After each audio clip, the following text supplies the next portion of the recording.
What's up everyone? Last October, I covered the first bit of Voidbeast by Matthew Jones. Video for that in the description, but the author is now funding the second part for that series on Kickstarter. So if you feel so inclined, go and support indie creators. Also, this video here today is a continuation of the Universe 3 side story, or part 44 of Dragon Ball Multiverse. An alarm rings out as a soldier bellows their planets are being destroyed one after another on the southern frontier. Turning out to be Cooler's headquarters, the tyrant is irate to discover his territory is falling due to a single Saiyan. Terrified this could actually be the legendary Super Saiyan his brother feared. After spilling endless blood and causing unprecedented destruction, Broly finds a short semblance of peace. Even the strongest warriors have been mere insects in the wake of his power. The boy only hoping he'll get more of a challenge soon, when a ship begins to touch down on the world.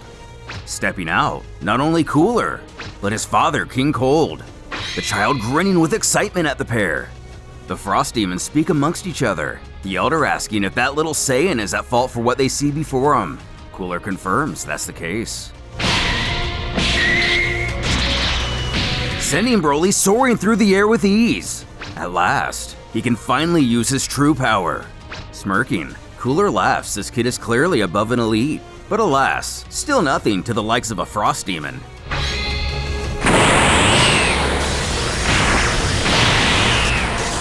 And on this day, the entire universe looks on in awe as the battle is broadcast from the cameras on King Cold's ship.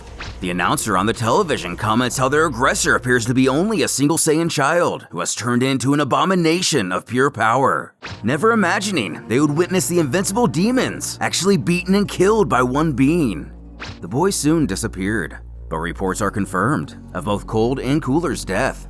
Vegeta looks on furiously. This aura, this power, refusing to accept is for the legendary Super Saiyan alone. Simultaneously, his father has a conversation with Bardock, most likely following his visions. The former, albeit looking a bit nervous, assures, "See, it worked perfectly." Though the senior Vegeta worries, when Broly comes back, he'll kill them all in a blind rage. But Bardock is convinced that as long as he is entertained by endless battles, they will be okay. At least for a few years.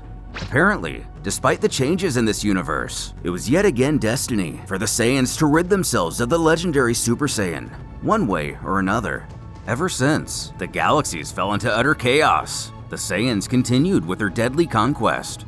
Broly ventured from planet to planet, left alone and unmanaged to do as he pleases, both responsible for the end of countless lives.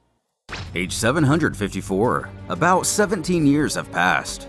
Vegeta gears up believing today's the day as he plans to challenge Queen Hanazia for the throne. At last, he will be king. Stepping out of his room, a group zips past him, shouting Broly is back! The legendary Super Saiyan has returned! Piquing the one-time prince's interest. Hanazia being one of the first to greet the prodigy, expressing how happy everyone is he's finally found his way back home, complimenting how powerful he's become. Without adding to the conversation, he bluntly states, he defies her for the throne. While put off by this brutish approach, this was well expected all along. Taking her stance, she beckons he show everyone the power of the legendary Super Saiyan, warning she won't go down easy. Elsewhere, Bardock is happy to see the progress his people are making in taking over yet another planet. Getting a call on his scouter, he questions if this is an important matter. Celepa informs Broly has come back to planet Vegeta, and the first thing he's done is kill Hanazia. Naturally, this makes him the new king of the Saiyans. She wanted Bardock to be the first to know, since Hanazia was his mate for many years. But just like Bardock, he scoffs he foresaw this ages ago, and it's no surprise to him. Informing he will civilly greet their new leader once he heads back home, ending the transmission. Though inside, he wishes Hanazia rest in peace. Her time was simply up. King Broly was as predicted, short-tempered and excessively violent ruler.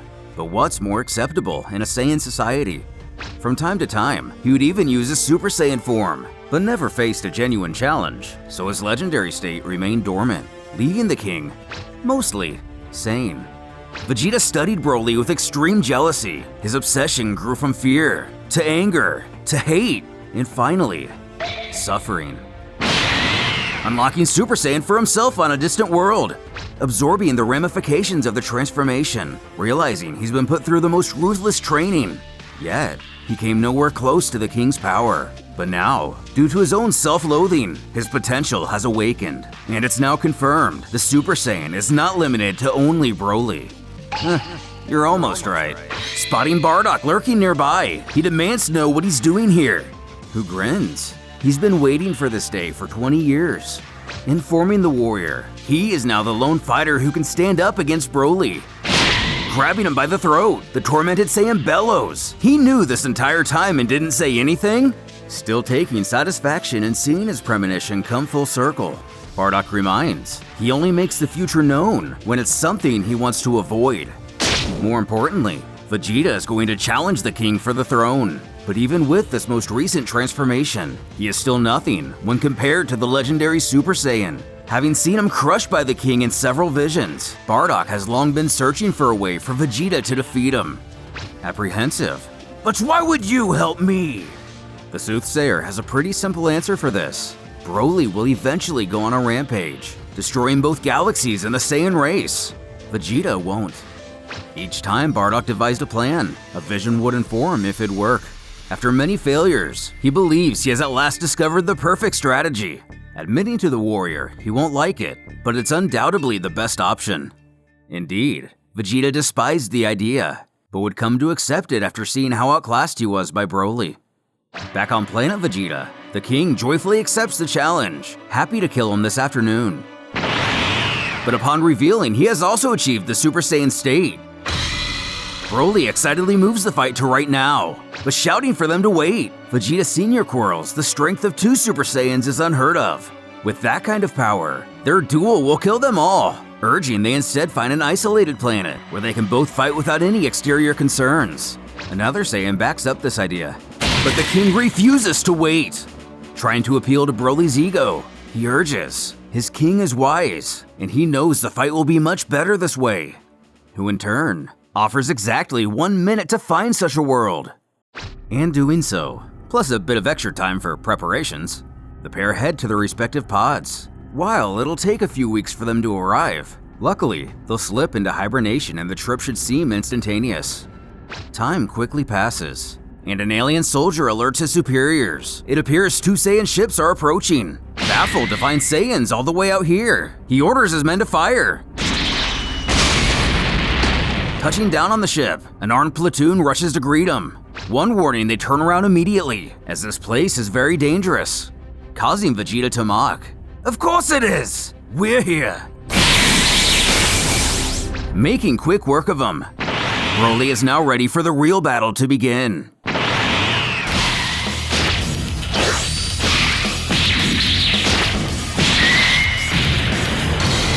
Getting a slight edge, Vegeta realizes Broly is no expert fighter at all, only immensely powerful. At this rate, he'll be able to kill him by himself. Elsewhere, a ship soars through space. Catching wind of the 2 Saiyans and receiving orders to take care of him, he finds this command laughable. The soldier, Genro, acknowledges he could wipe out a dozen Saiyans with ease, but the Mad King and some other yellow-lit monster, that's ridiculous. Maybe he can do something if he has the support of some other Ultras, signifying the man is part of the Hello-Light race. But before finishing his sentence, something outside catches his attention. Opening the hatch, he shouts to the man he shouldn't be here, as something very dangerous is going on nearby.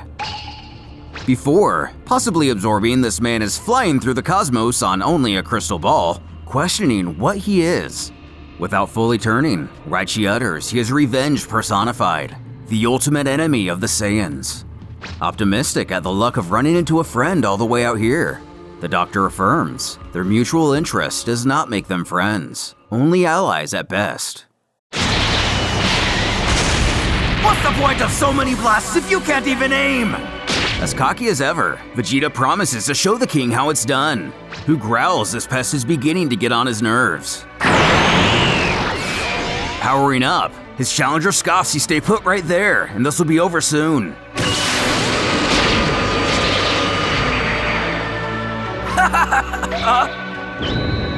I am Broly, King of Saiyans!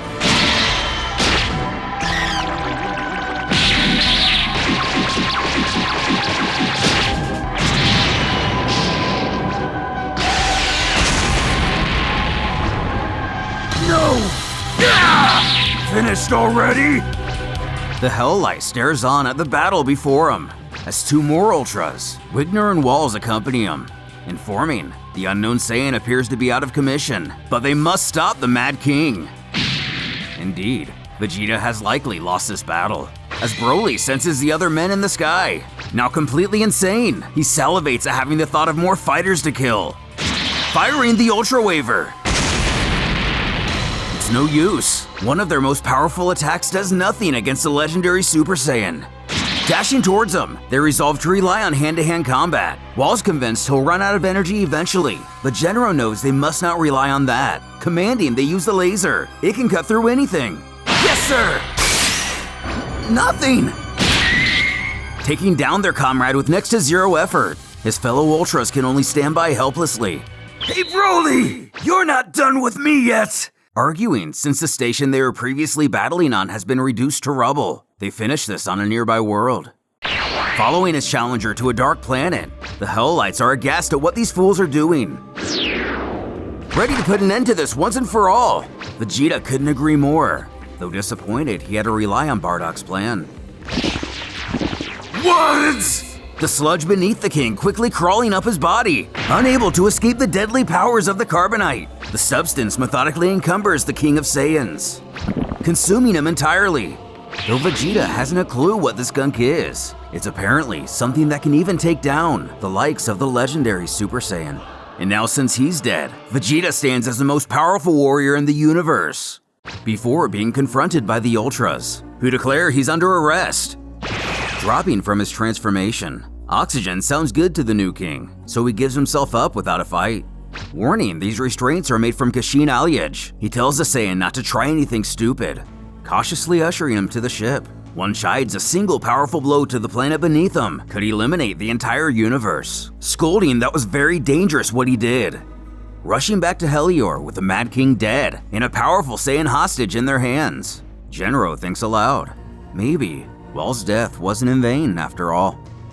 However, a few weeks later, Vegeta would go on to destroy the Hell Lights planet, venturing home to claim his place as King of the Saiyans.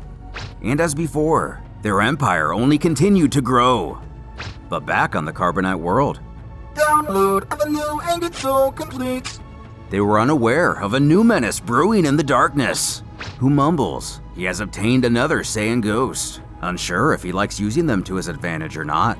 But with so much power in this one, Raichi is ready to end the entire Saiyan race for good.